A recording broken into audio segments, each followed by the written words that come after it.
Assalamualaikum, welcome back to my channel and my journey to improve my salah and be more consistent with my prayer. So if you're also struggling with keeping up with your salah and being consistent with it, definitely keep watching.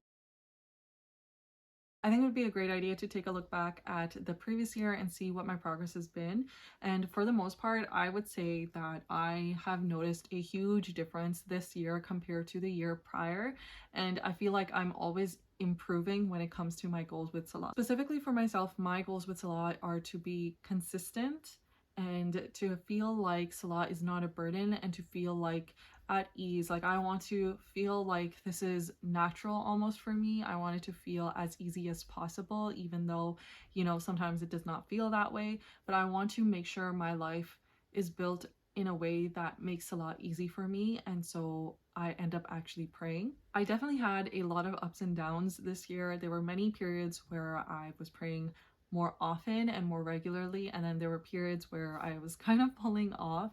And I think it was primarily because I was not planning and like actively trying to revolve my schedule around Salah and preparing in advance for when there are times when it's not easy. Maybe you're out and about and you don't have access to a place of prayer. But like I mentioned, I think I improved a lot this year, and I definitely feel like in the last couple of weeks or last couple of months, I've seen a huge improvement in my ability to get back up even when I don't want to pray or I'm struggling. And there's a couple of reasons. First of all, like you definitely need to have a good support system and an encouraging environment. And I think that has helped a lot. But the biggest thing is reducing the barrier, or the biggest barriers that were preventing me from praying on time and praying regularly. And for me, that biggest thing is my screen time, specifically my screen time on my phone. I'll link a video over here, which is me talking about my journey to reduce my screen time. I have struggled a lot with the fact that I'm addicted to my phone, didn't realize I was addicted to my phone, and I had to make changes to reduce my screen time. And everything I have done to reduce screen time has helped me improve so much in every aspect of my life. And I think the biggest thing is prayer. And I'm saying this, but I'm still definitely struggling a lot with my prayer, and it's because it's just not something that's like as natural for me. I want it to be as easy as it is like brushing my teeth in the morning or making sure I do my skincare at night. I want it to be a priority, a non-negotiable before I go to bed, like throughout the day. The reason reducing my screen time specifically on my phone has helped me so much is because my phone was like, I was finding myself so addicted to my phone that I could not let go, and I would just push Salah as much as possible, and then it would be the last few minutes before I can't pray anymore. And it would be so frustrating because sometimes I would find that I had the time, but I was just on my phone. Why can't I put my phone down? It was the biggest barrier for me, and just being connected and seeing what's going on social media, catching up with friends, seeing what everyone's doing, seeing what the latest trends are and all of that like entertaining stuff, and just putting that away has made it easier. And I feel like I'm only just reaping the huge benefits of that like right now in the last like few weeks. So this is all very new for me. So the hope is to continue on this journey and to continue to pray more frequently and more regularly. And so if I can continue to do that and work really hard before the end of the year, that should prepare me and get me like a head start on my goals for the next coming year. Which leads me into my plans for the following year. When it comes to Salah, I want to, like I've always mentioned, my plan is to be consistent with my prayer. I want to pray regularly, on time, every single time. And if I like forget a prayer or miss a prayer, make up for it as soon as possible instead of delaying it, because like I mentioned in like a much older video, one of my huge goals is to try to make up all of the missed prayers that I have, which are a lot. And so I need to be able to at least pray the current prayers on time, regularly, and well before I can make up the missed prayers. In order to do that, I first need to make time and space for Salah in my schedule. The first thing I've done is hugely reduce my screen time, and the goal is to continue to reduce my screen time as much as possible. But also I need to make sure I have an environment that is conducive to prayer. So that means being mindful of my schedule and trying to work my schedule around so that I can pray on time regularly. Next thing is to also try to make sure that I have easy access to like a prayer mat, and I'm also engaging like entertainment wise and the things that I consume online. I want to incorporate a little bit more of like Islamic knowledge, whether it's in relation to Islam in general, learning about Islam, or specifically about improving Salah, because that is a huge thing that I want to work on in 2025. Like I'm getting there in terms of making sure I'm praying on time and regularly, but I really need to also work on the quality of my prayer and not just the act of like just checking off like, yes, I prayed.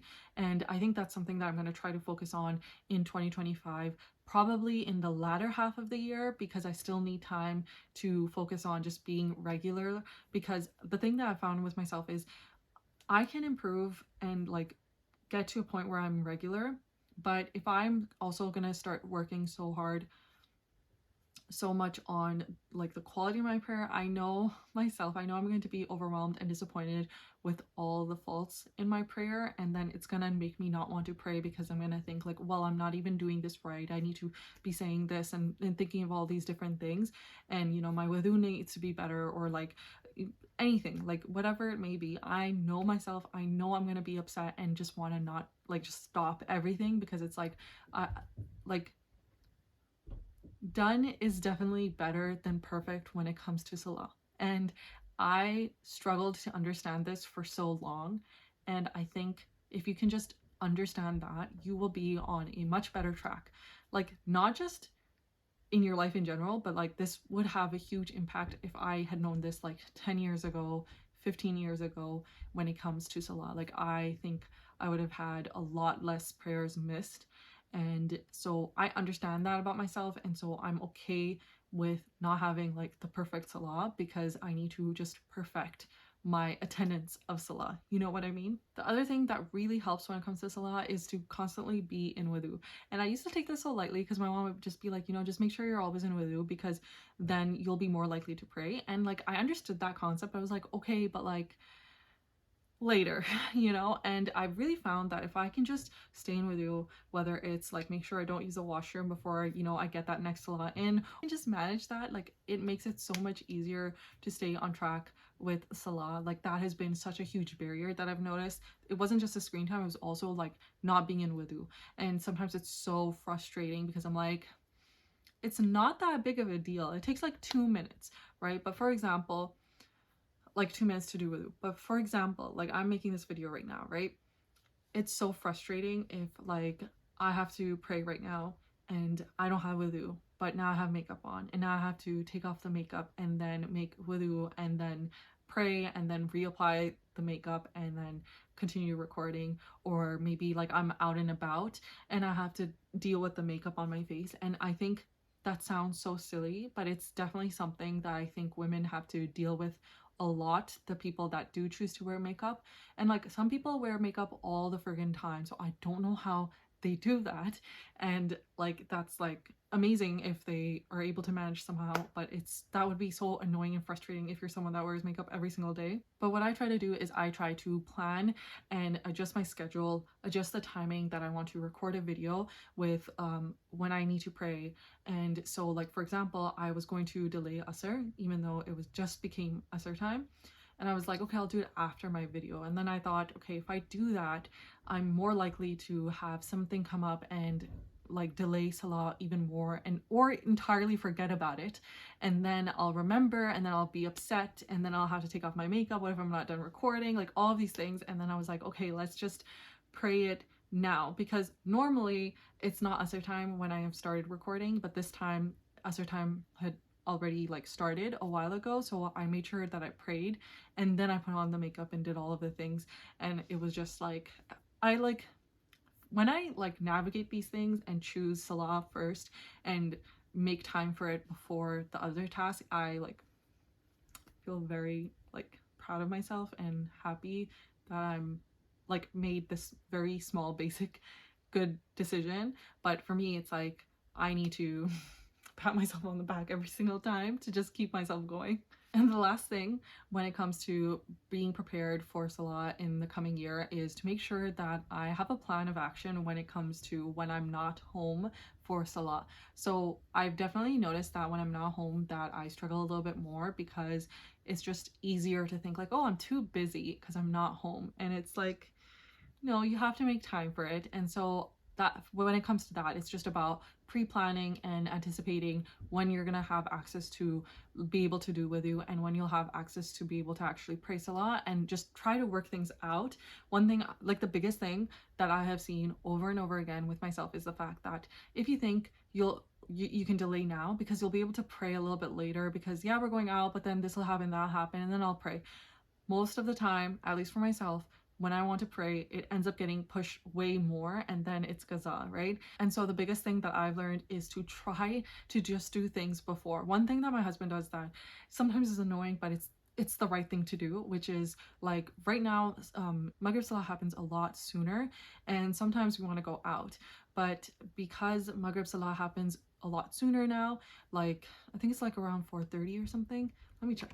Yeah, so for where I'm at, it's about 4:30, 4:35.